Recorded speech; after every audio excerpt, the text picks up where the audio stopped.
Hi folks, this is Pastor Mike Hoggard, pastor of Bethel Church in Festus, Missouri, and head of Prophetic Research Ministry, with another Watchman video broadcast. Nancy Pelosi, right off the top of the bat here, and I've got some startling video to share with you today concerning Nancy Pelosi and what she's talking about this week.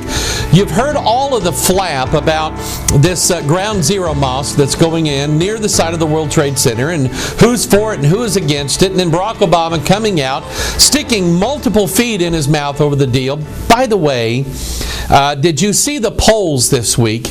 It looks like about 25% of Americans, 1 out of every 4 of Americans believes now that the President of the United States is a Muslim. That's pretty scary.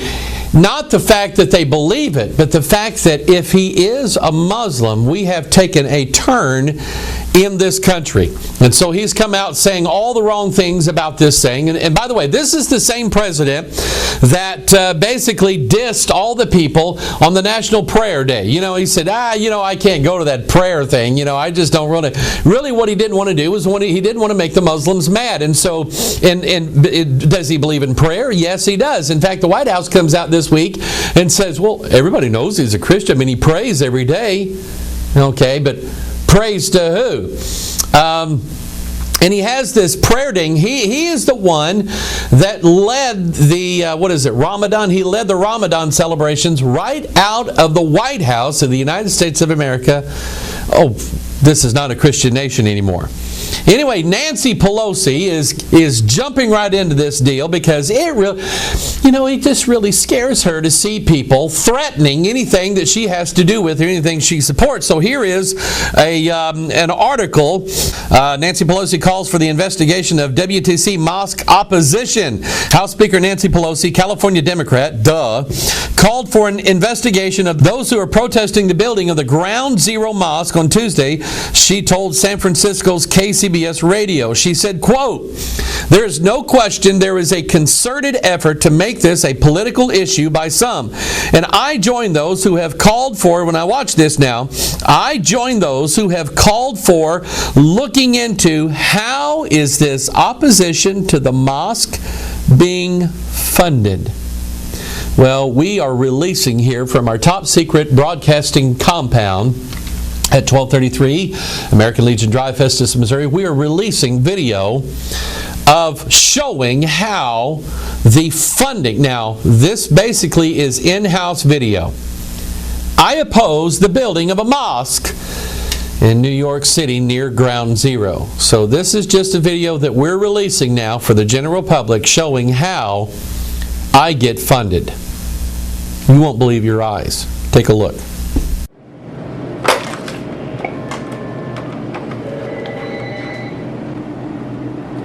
Oh, yes, Alicia, could you come to my office, please? Thank you. Yes? Need you to do me a favor. What?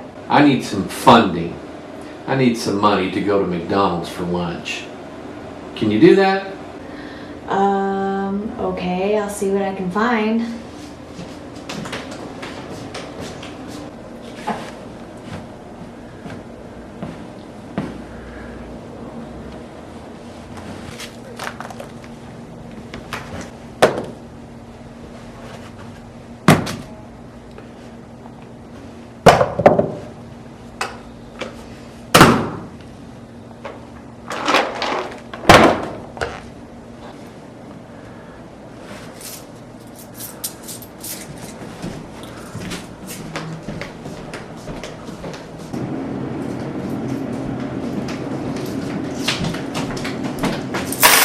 Mom said that's all the funding we get.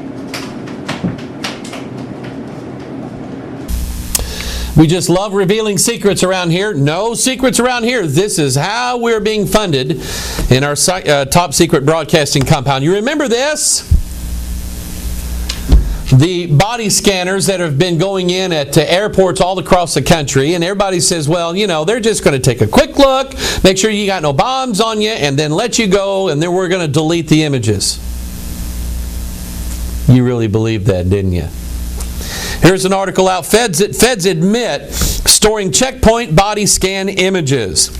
For the last few years, federal agencies have defended body scanning by insisting that all images will be discarded as soon as they're reviewed. The Transportation Security Administration claimed last summer, for instance, that, quote, scanned images cannot be stored or recorded. Now it turns out that some police agencies are storing the controversial images after all. The U.S. Marshal Service admitted this week that it had surreptitiously saved tens of thousands of images recording with a millimeter wave system at the security checkpoint of a single Florida courthouse. This follows an earlier disclosure by the TSA that it requires all airport body scanners it purchases to be able to store and transmit images for testing, training, and evaluation purposes, and also, by the way, probably to make fun of the people.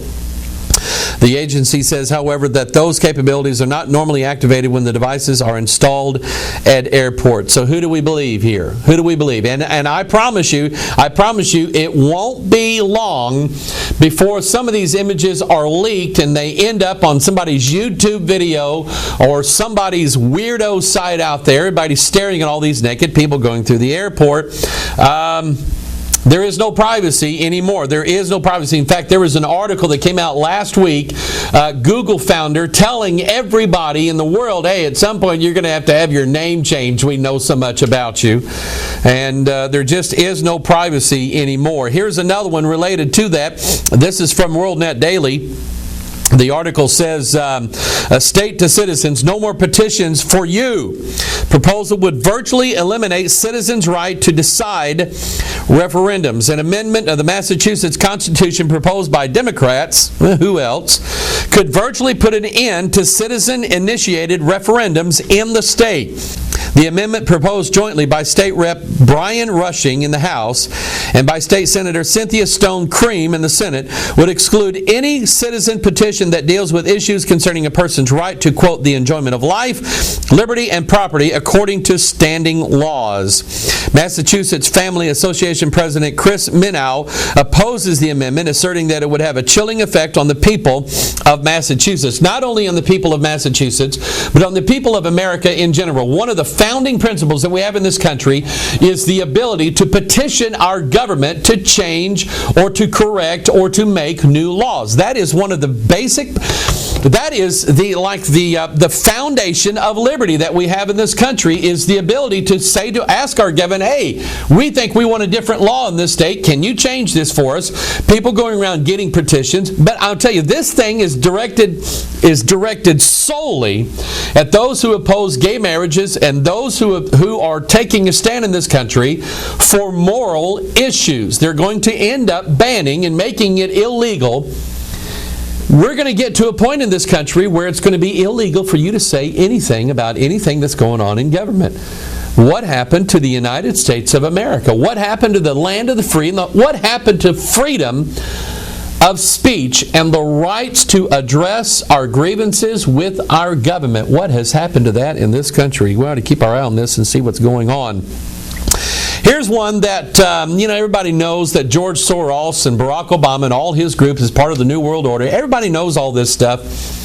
But what kind of repercussions is it having among certain groups in America? And I've been warning you about this, and I've been talking about this in several things we've been doing in our video called Baphomet, the God of Transformation. I show you sort of what I think is the plan that's going on right now in the United States of America to bring about its transformation. In other words, you have to get, and let me use some things here. Here is Morals and Dogma, and here is the Holy Bible. You have to get these things to go, okay? You have to get them to crash into each other in this country, and that's where we're headed right now. And it just seems like that everything that is going on right now in our country, I'm amazed just about every time I read news articles about our government, about the liberal socialists that are taking over our country, and about our president itself. It just seems like they know all the right buttons to push in this country. And I really think that is I think it's deliberate, and I think it's a dangerous thing. So take a look at this article here. Obama official led Soros fund supporting world government. Sought more UN helmets on U.S. soldiers, membership in International Criminal Court. Again, this is from WorldNet Daily. President Obama's Assistant Secretary of State for Population, Refugees, and Migration, Eric P. Schwartz, that's awfully German sounding, previously served as the director of a George Soros-funded organization that promoted global governance. Schwartz also coordinated meetings on behalf of Obama's transition team with a group that advocates placing more blue United Nations helmets on U.S. troops and coercing the U.S. to join the UN's International Criminal Court, which could prosecute American citizens and soldiers for war crimes and other offenses. A 2009 report by Cliff Kincaid, president of America's Survival Inc., warned, now here it is right here, joining the International Criminal Court, here he is, a direct quote, could spark a revolt in the U.S. Armed Forces. A revolt in the United States Armed Forces by the people who have all the weapons and all the guns and all the military might. This administration has already pushed them far enough. They've got them involved in a war that they probably cannot win. They pulled probably their most favored general off of the field and replaced him with somebody else. And here is just another thing at that, and the fact that there is this ongoing issue about, and you know that there has to be talk. You know that these soldiers are out there on the field. They're not having public meetings, they're not having town hall meetings, but they're talking amongst themselves and they're saying, you know what, I wonder if my commander-in-chief is a United States citizen. And then we have groups like this, like George Soros and others, putting these people in power that are trying to bring our country under the governance of the United Nations, something that our armed forces men did not swear to pledge allegiance to. They said they would pledge allegiance to defending the Constitution of the United States. And according to this article, this could spark a revolt in the U.S. Armed Forces that we have not had. We have not had a military coup in this country forever. We've had a civil war, we had the American Revolution, but we're not used to seeing a military takeover of our country. I mean, this is not like we're some third world country or something. We just haven't seen that. And I don't know how this country is going to react to something like that, but I think it's on the horizon and we need to be watching. Here it is. Food and Drug Administration OK's first embryonic stem cell research trial on humans despite concerns. They're wanting to despite our concerns. The Obama administration, has approved the bid by cloning company Geron to undertake the first trial involving the use of embryonic stem cells in humans. They have never been used before in people because the cells cause tumors and have immune system rejection issues when tried in animals. Scientists and pro-life advocates say human embryonic stem cells are not ready for trial because problems associated with the cells in animals haven't been solved. The embryonic stem cells still cause tumors and have issues with the immune system rejecting the injection of the cells. The FDA has initially placed the trial on hold, but Geron indicated today that the agency is now allowing it to proceed with an early stage trial on a stem cell therapy for acute spinal cord injury. The FDA placed a hold on the trial last August when evidence showed Geron's GRN OPC1 encountered safety issues when used in animal studies. Geron's own data showed higher frequency of small cysts within the injury site in the spinal cord of animals injected with the embryonic stem cells. Now remember, this is something that we primarily as a nation stood against back in between 2000 and 2008 when George Bush was in administration, and I don't agree with everything that he did, but he basically put a halt to embryonic stem cell research and said, I don't think this is a good idea. Most of America is against it. And me personally, they're taking dead baby humans that they have killed. Dead baby humans. And where do I get that from? I get that from the scriptures. Life does not begin at birth. It begins at conception. God told Jeremiah, he said, I called you from the womb. He said that of John the Baptist. He said, I've called him from the womb. Even when John the Baptist was in the womb of Elizabeth, when he heard the message of the angel Gabriel, And when Mary's relating that, saying that she was going to have the Christ child, the Bible said the babe leaped in her womb. He was alive inside of that womb. And it is murder to go inside the womb of a woman and kill that baby. It is something that is totally abominable then to take that unborn child, that unborn fetus, that unborn embryo, and use it to further the life or to better the life of someone that is already. How much more barbaric are we going to get in this world? When we abandoned the principles of the Scriptures, when we abandoned prayer in our schools, when we abandoned biblical principles, not only in the public realm, but in the church realm as well, when we started abandoning those things, this is when we started to see the flood, and I want you to remember this word, the flood of iniquity. And I'm here to tell you, and I'm going to show you something here at the end of this broadcast. God is going to pour out His judgment upon this world because of things exactly like this. See, it's all about, I'm sitting here and I am pushing buttons, and it's all about pushing buttons. And I think I know from the Scriptures where it all is going to lead. Here's something else related to that. Microchipping of Alzheimer's patients begins in Florida. The Delray Beach, Florida-based company Verichip, wait till you see what I know about them, has announced plans to implant 200 Alzheimer's patients in Palm Beach County with radio frequency identification chips as part of a pilot study to test the new technology. The Verichip microchip is approximately the size of a grain of rice and contains a 16-digit patient identification number, which is available to anyone who scans the device with the right technology. This number can be entered into a database to retrieve a patient's medical information. The FDA has approved the chip for human implantation. Now, if you've been following the Verichip thing for years, and yes, I think that it has something to do with the mark of the beast. I don't know exactly what yet, but I'm going to show you something here a little bit from their website that gives us another clue as to exactly what is behind all of this. But if you remember years ago, when Verichip first came out, they were a company called Digital Angel. I mean, think about that for a minute.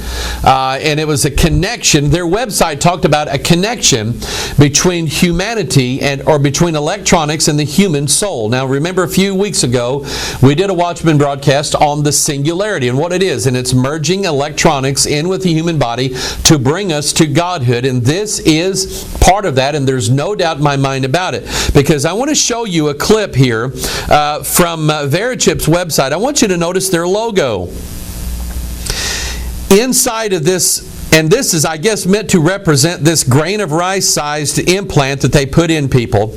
But the logo itself is called the Mandorla. Now, the Mandorla is a representation. You see here the two circles joined together. The word Mandorla simply means almond, and this is an almond-shaped idea, an almond-shaped figure. What does this symbol represent? This symbol represents what is called the sacred feminine, or the divine feminine, or the goddess, or Mystery Babylon the Great, the mother of harlots and abominations of the earth. So when you see this symbol here, and I don't care what religious icon it's associated with, when you see this symbol here, it is associated with Mystery Babylon the Great. This symbol is actually, it's pretty vulgar. It's a symbol showing the female reproductive organ is what it is. That's what it's called. That tells you sort of the mystery behind it and the spirit that is driving all of this electronic stuff and the mingling of electronics and all of this DNA stuff in with human beings. This same symbol shows up.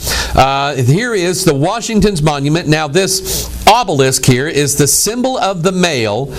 And then here drawn in, and this was only done just a few years ago, drawn into the little sidewalk layout of Washington's monument is this Mandorla symbol showing not only the fusion of two circles or two opposites together, but showing you the sacred feminine that is running, and I believe that Mystery Babylon the Great is running the show in the United States of America. And just get our video called Capital Secrets, and we'll send you a copy of that. By the way, I haven't said much about it because I haven't known too much about it then, but I am reasonably sure, and this is going along with Cutting Edge Ministries in South Carolina. We did 3 videos. Let's see, pull the book out here. We did 3 videos back last winter, if you remember, and it covered me up for quite a while, on Dan Brown's new book, The Lost Symbol. The first one was called Freemason Symbols Revealed. The second one was called Capital Secrets, and that's kind of what Brown deals with here. And the third one was The Prophets of the New Order. And from what I understand, those 3 videos are part of a package set along with Cutting Edge videos that's going to show up on shelves, I think, in Sam's Club or Walmart stores. I don't know how many. I don't know how many is going out. I don't know how many they're making. But my hope is that brings and draws more people to watching the Watchman video broadcast so that people can be updated and know exactly what's going on in this world. But we talked about this in this video, Capital Secrets, and if you want a copy of that, go to Walmart, go to Sam's Club, or you can just call us and we'll send you a copy of it. But this is an image of the sacred feminine mystery Babylon the Great. That shows you who's running the show here. And, people send me articles all the time. Sometimes I have time to read them, sometimes I don't. But a lot of times when I see the logos or the symbols, I know exactly what's going on. And now we know what is governing Verichip. Here's something else that somebody sent to me. This is a fellow by the name of Bruce H. Lipton, Ph.D., uncovering the biology of belief. He said, humanity is on the brink of spontaneous evolution. Spontaneous evolution offers you the information, inspiration, and invitation to participate in the greatest adventure in human history, conscious evolution. Economic meltdown, economic crisis, seemingly endless warfare. The world is in critical condition. We all heard stories of people who experienced seemingly miraculous recoveries from illness, but the same thing can happen. Can the same thing happen for our world? According to pioneering biologist Bruce Lipton, it's not only possible, it's already happening. We are surrounded by the proof that we are poised to take an incredible step forward in the growth of our species. Notice the language that's being used here.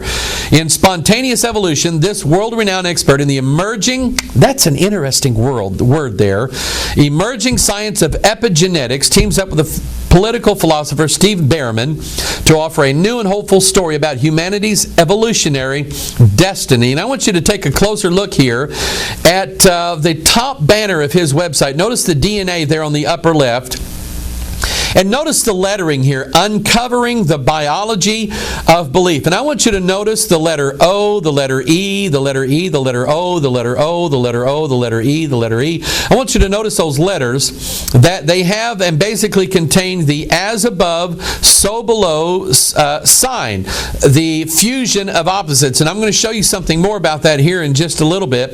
But all this goes right into Daniel chapter 2, showing us that they, the fourth kingdom of Daniel, shall mingle themselves with the seed of men. That is going to be the day when mankind is transformed into a god. Not like the God, but into a god. And it's going to give humanity this mindset, like Lucifer said in Isaiah chapter 14. Mankind is going to repeat the mantra of Lucifer, I will be like the Most High. 7 words there. His 5-point plan.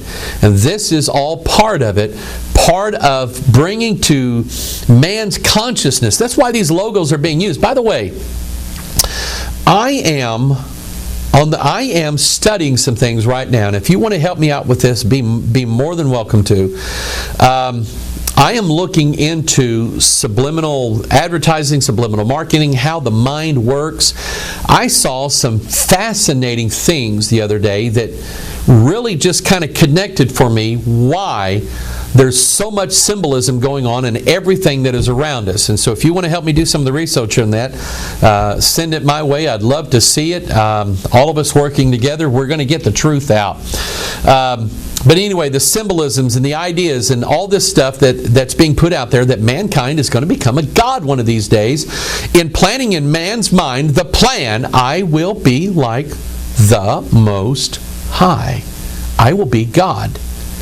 Now, we are going to be joint heirs with Jesus Christ. We know that through the Scriptures, but it's done through the cross of Jesus Christ. This is a plan that's going to try to achieve that without the cross of Jesus Christ, and God absolutely will not allow it. And by the way, I've got another graphic to show you here concerning the New World Order, and I don't know what article it had to do with. I don't know what he was speaking on, but this just looked really interesting to me. Dun dun dun. That's what category that falls into. Here's another one. A dun dun dun. Is your detergent? See, this is all New World Order, Big Brother stuff here. Is your detergent stalking you? Brazil's Omo uses GPS to follow customers home with prizes. Oh, we're going to give them rewards if we'll just let us bring them into the New World Order. Unilever's Omo detergent is adding an unusual ingredient to its 2-pound detergent box in Brazil. A GPS device that allows its promotions agency, Bullet, that's an interesting word there, to track shoppers and follow them to their front doors. Now, why do they have to know that?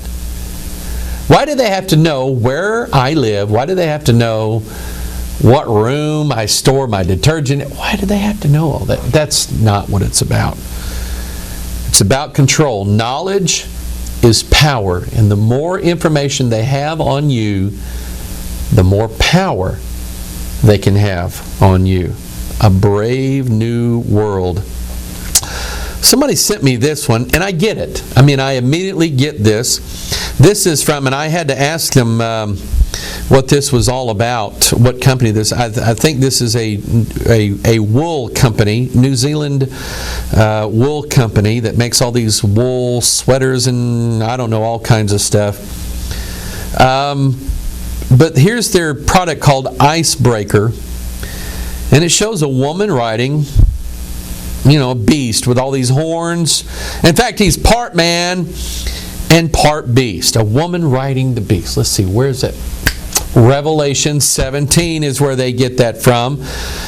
It's easy to identify the spirit of this world, people, if we will just take a look. Now, I mentioned in our Pure Bible study this week, and they caught it. One person emailed me and said, I think I get it, Pastor Mike. I think I know where you're headed. The story about the Holy Reverend Benny Hinn, who I believe is a Catholic mystic anyway, and all of a sudden his wife is divorcing him, and then all of a sudden, according to let's see, who is this? A National Enquirer article, and you say, well, it's a National Enquirer. Now, I don't know if you're not part of America, I don't know if the National Enquirer is in other countries, but the National Enquirer in this country has been known for, let's say, enhancing certain photos and enhancing certain stories that probably may not be totally true, But remember, they're the ones that broke the story in this country on, who was it running for president?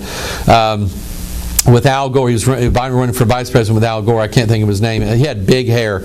But anyway, they broke the story of him and had pictures of him going into a hotel meeting his mistress, and all of a sudden there's this love child involved and all this stuff, and his wife's divorcing. It was the Enquirer that broke that story. Now, the Enquirer is breaking this story here. I can't say yay or nay that it's true, but there is a picture here of Ben the Hinn and Paula White. I don't know if you know who that is. She's another one of these crazy, charismatic, everybody ought to be rich and good looking like me if you're saved kind of people. And they're running around together, and they're walking into a hotel holding hands. Okay.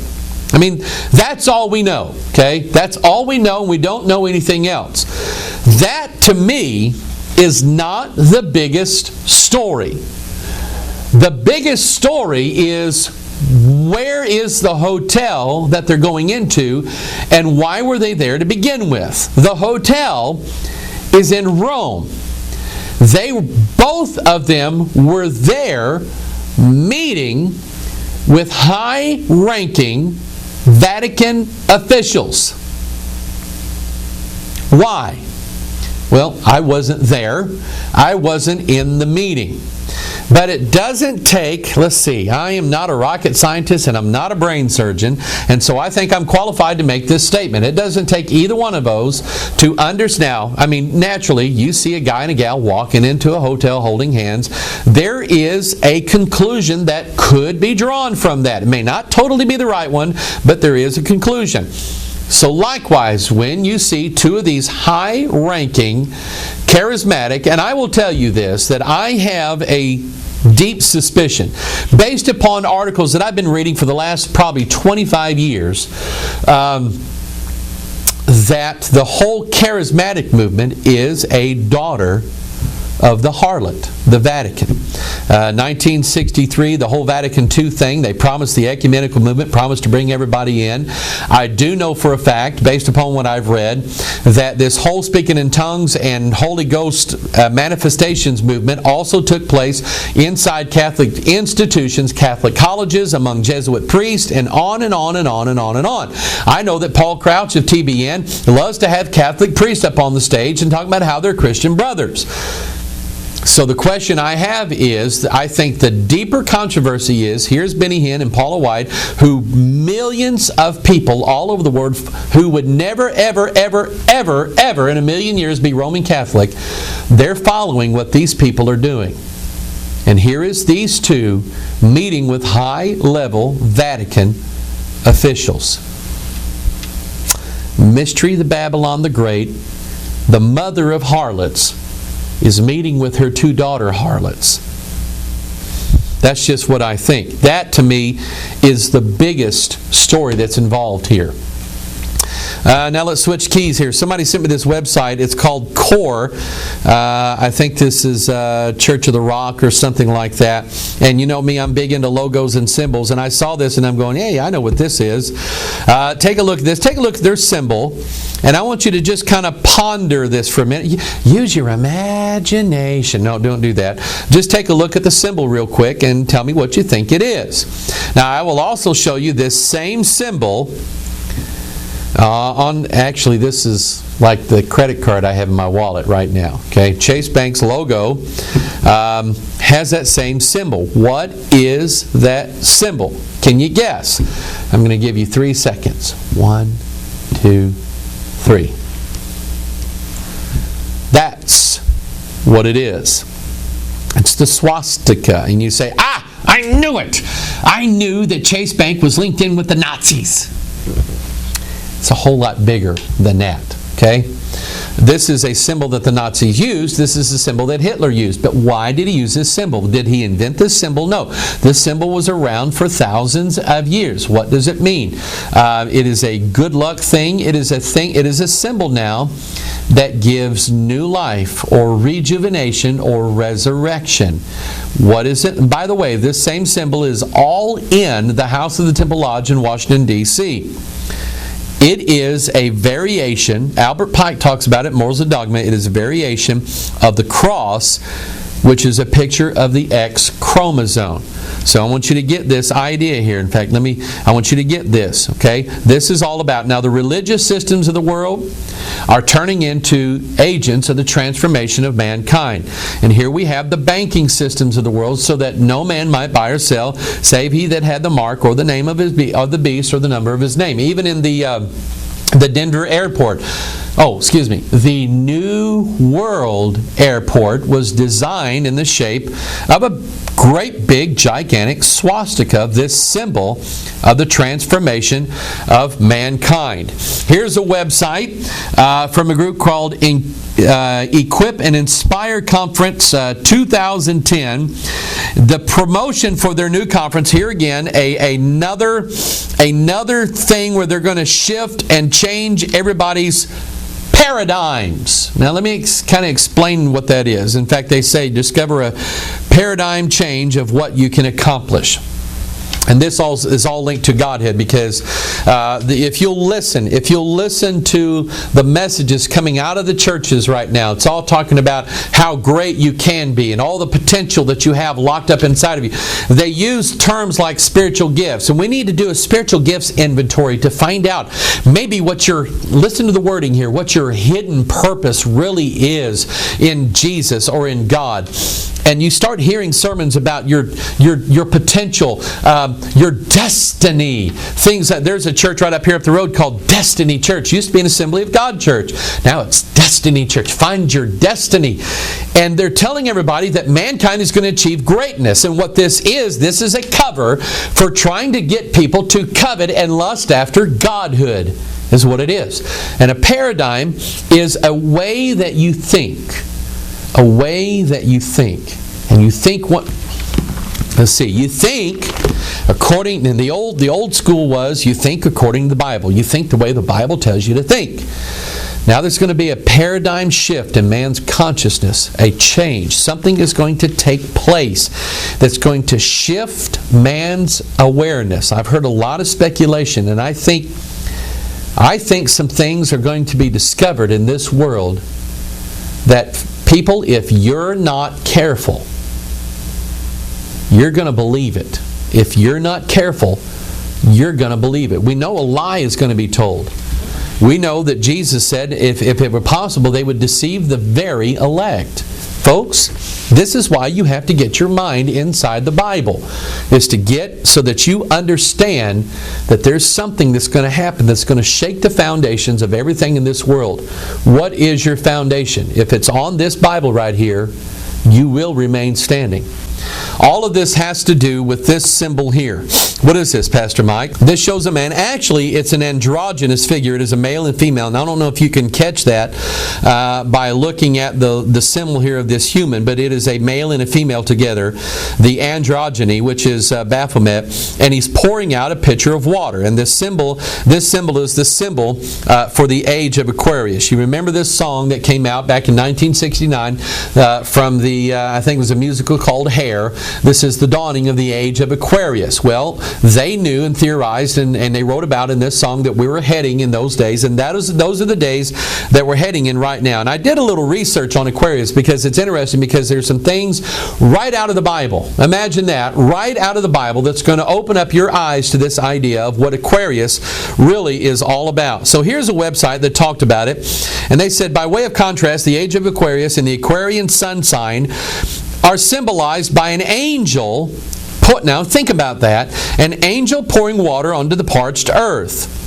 This symbol connotes relief, restoration, revival, and recovery. Spiritually, the angel signifies the synthesis of the lessons of the ancient prophets into a unified belief system that recognizes the interconnectedness of all things, including the link between mankind and God. Did you catch that? The link between mankind and God. As above, so below. Thus, the age of Aquarius is marked by unity. Now, there's something here. I want to go to this next slide here, because it says, in the age of Aquarius, humanity will reject arcane, man-made rules, especially outdated religious ritual and dogma. Now, I want to stop right here, because if you remember from our video, The Babel Conspiracy, and I talk about it here in this book, and in the video, The Babel Conspiracy, you remember the tarot card called the Tower. The Tower represented the old systems. And on 9/11, we had the destruction of the towers being brought down so that a new one, with a mosque at its feet, can be built in its place. And so I want you to understand that all of this is talking about the same thing, a paradigm shift, a transformation, a tearing down of the old ways, the old paths that God talked about, and a building up of a new one.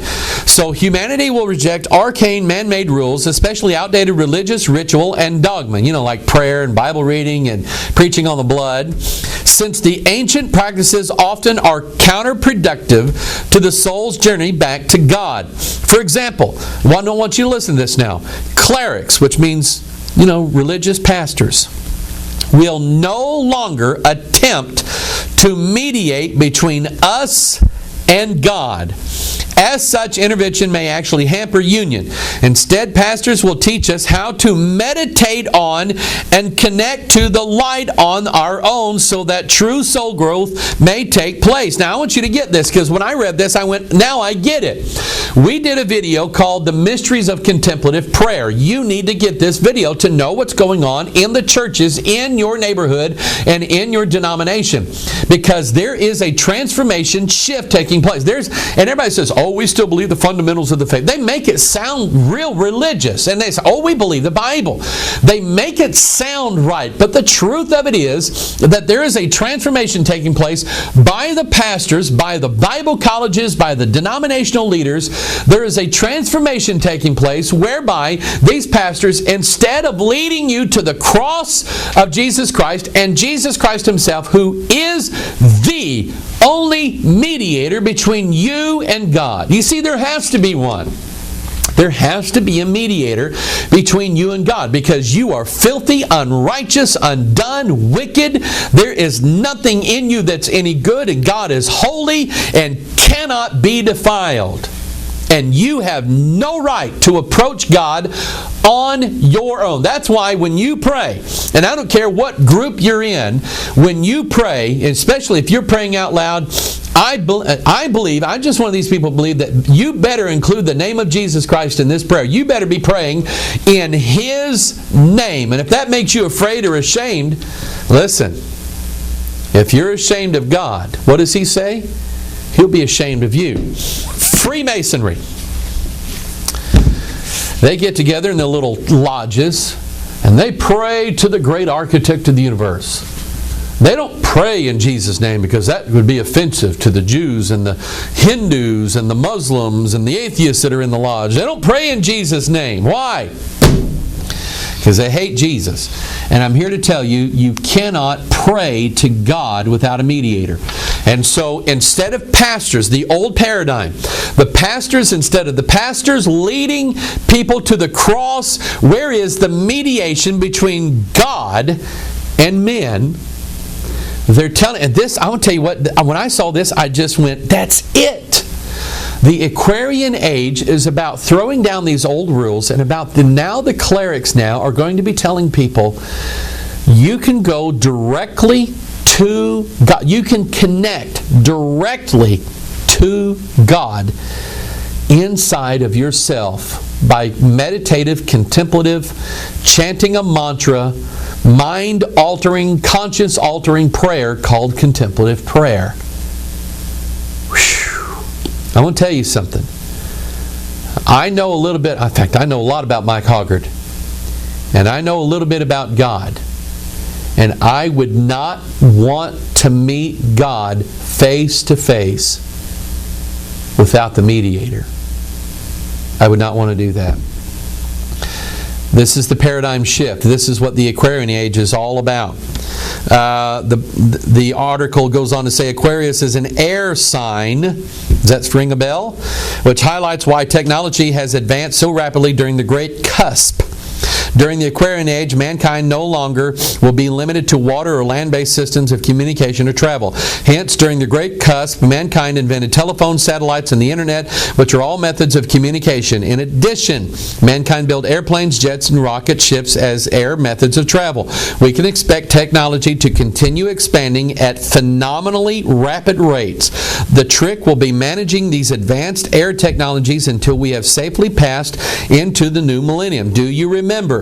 We were talking about this in a previous broadcast, this new ad campaign by, Verizon, called Rule the Air. This is based upon the scripture where it says, talking about the prince of the power of the air. That is who the last airbender is. He has the power over the air, in fact, over all the elements. And this is exactly what is the representation of the New Age Aquarian movement. In fact, here it is. I finally brought it up here. I remembered it today. The Aquarian conspiracy talks about how, these people are taking over everything. And they are. Jude said certain men crept in unawares. And if you don't think that they're in your denomination's headquarters, I suggest you think again. Okay, they have crept in unawares, but this all goes back to this singularity thing, which, by the way, we're offering as its own video. We're going to include it in our Watchers packets, but we are offering this this Watchman broadcast that we did called "What is the Singularity?" You need to get this one, and for your gift of $6 billion, you can have it. No, I won't do that. But anyway, just call us and tell us that you want it. But anyway, an Heirs symbol, this Aquarian thing, it's about transformation. So here is one of their logos showing two waves. Remember, we talked about that earlier. That is as above, so below. And that is the location of the water that came when the flood came. So the waters came up from the deep and they fell down from the sky. So in the last days, we have the pit opened up once again, and these demons coming up from the pit, and the prince or the king of the bottomless pit, Apollyon or Abaddon. And then we have 1/3 of the angels falling down from heaven. And the Bible talks about as being a flood released in the last days. But I want you to notice again what this androgynous Baphomet is doing. Okay? And I'm here to tell you that everything can be understood by the Bible. What is he doing? He is pouring out. Jeremiah chapter 6, to whom shall I speak and give warning that they may hear? Behold, their ear is uncircumcised, and they cannot hearken. Behold, the word of the Lord is unto them a reproach, and they have no delight in it. Does that sound familiar to anybody? Therefore I am full of the fury of the Lord. I am weary with holding in. Look at what God said. I will pour it out upon the children abroad, and upon the assembly of young men together, for even the husband with the wife shall be taken, the aged with him that is full of days.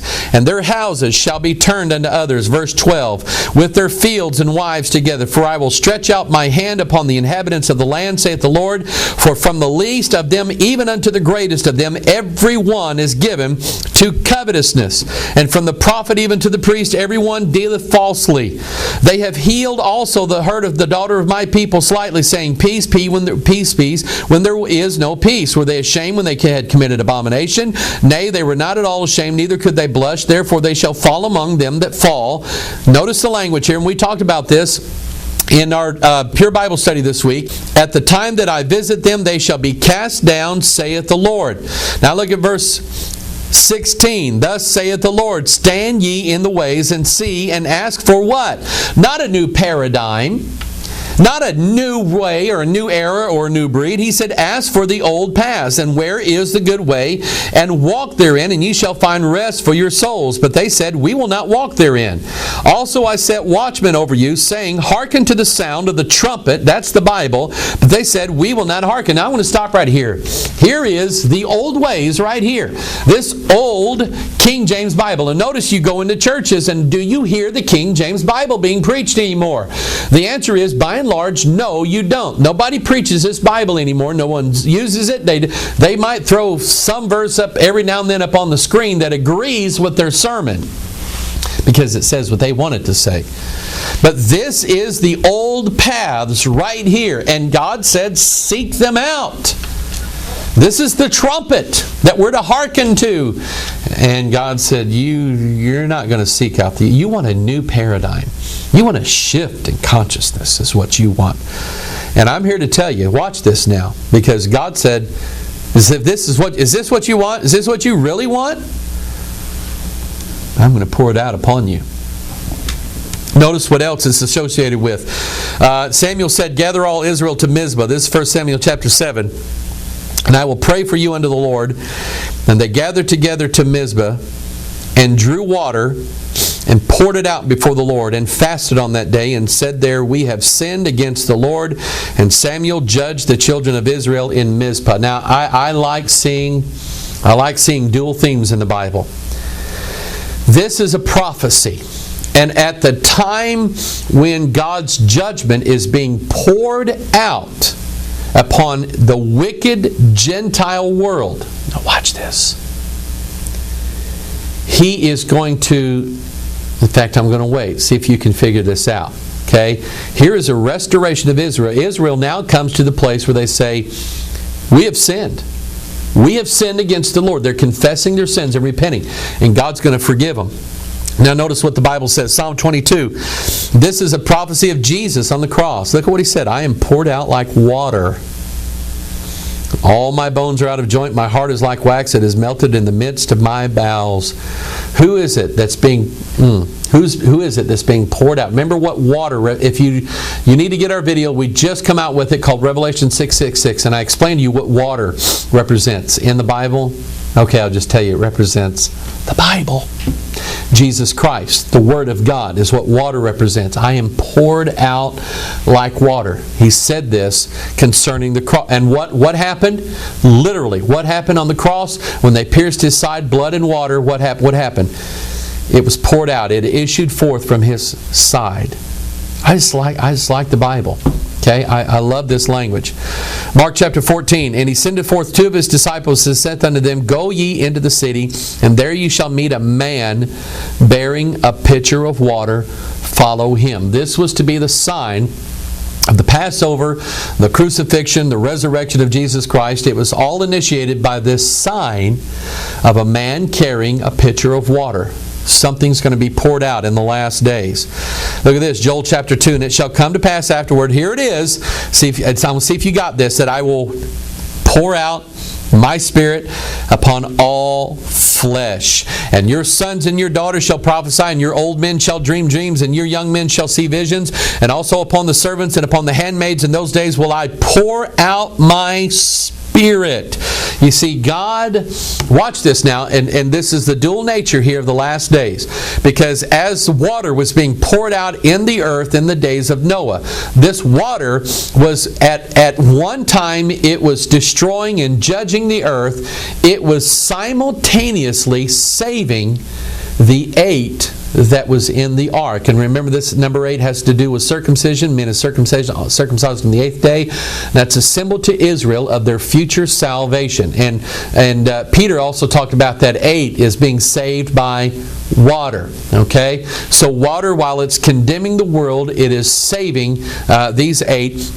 And this is what God is trying to send, the message He's sending to Israel in the last days. He said, I'm going to pour out my Spirit upon all flesh. Jesus said, I am poured out like water. So the idea is that Jesus is this water that is being poured out to Israel in the last days. They are going to receive of the Spirit of God, the Spirit of Jesus Christ, and not by animal sacrifices either. And don't believe anybody that tells you that. But this is what's coming in the last days. And then we go to Revelation chapter 16. And I heard a great voice out of the temple saying to the 7 angels, Go your ways and do what? Pour out the vials of the wrath of God upon the earth. Listen, people, there's this whole Aquarius age and all of this stuff that's being talked about. Oh, Marilyn Ferguson, I think she's dead now. She died not knowing what she was talking about. She thought she was doing mankind some good. But all she was doing was bringing about the pouring out of God's wrath upon the earth. But simultaneously pouring out the Spirit of Jesus Christ into the people of Israel in the last days. All things can be explained by the Bible. I've had this now for 2 weeks. We went on vacation. I appreciate everybody that prayed for us. And I come back and I'm going, you know what? I am going to teach this. I'm going to deal with this. To me, this Bible, it never, ever ceases to amaze me. Read this Bible, because the shift is coming. Read this Bible so that your faith will not be shaken in these last days. This is Pastor Mike. I appreciate you so much. I love you. Thank you for all those who pray for us here every day. Sometimes I'm just brought to tears by the love of people that I've never met. People that I think I would like to meet and would care about you. I don't mind being your pastor. I don't mind being your long distance pastor. I kind of like that. And if there's anything that I can do to help you, you got it. Give me a call, send me an email, write me a letter. Get in your car, drive over here. I'd love to sit and visit with you. God bless you. I love you. We'll see you on the next Pure Bible Study. Hopefully we'll be back in the book of Ruth then. God bless you. Bye-bye.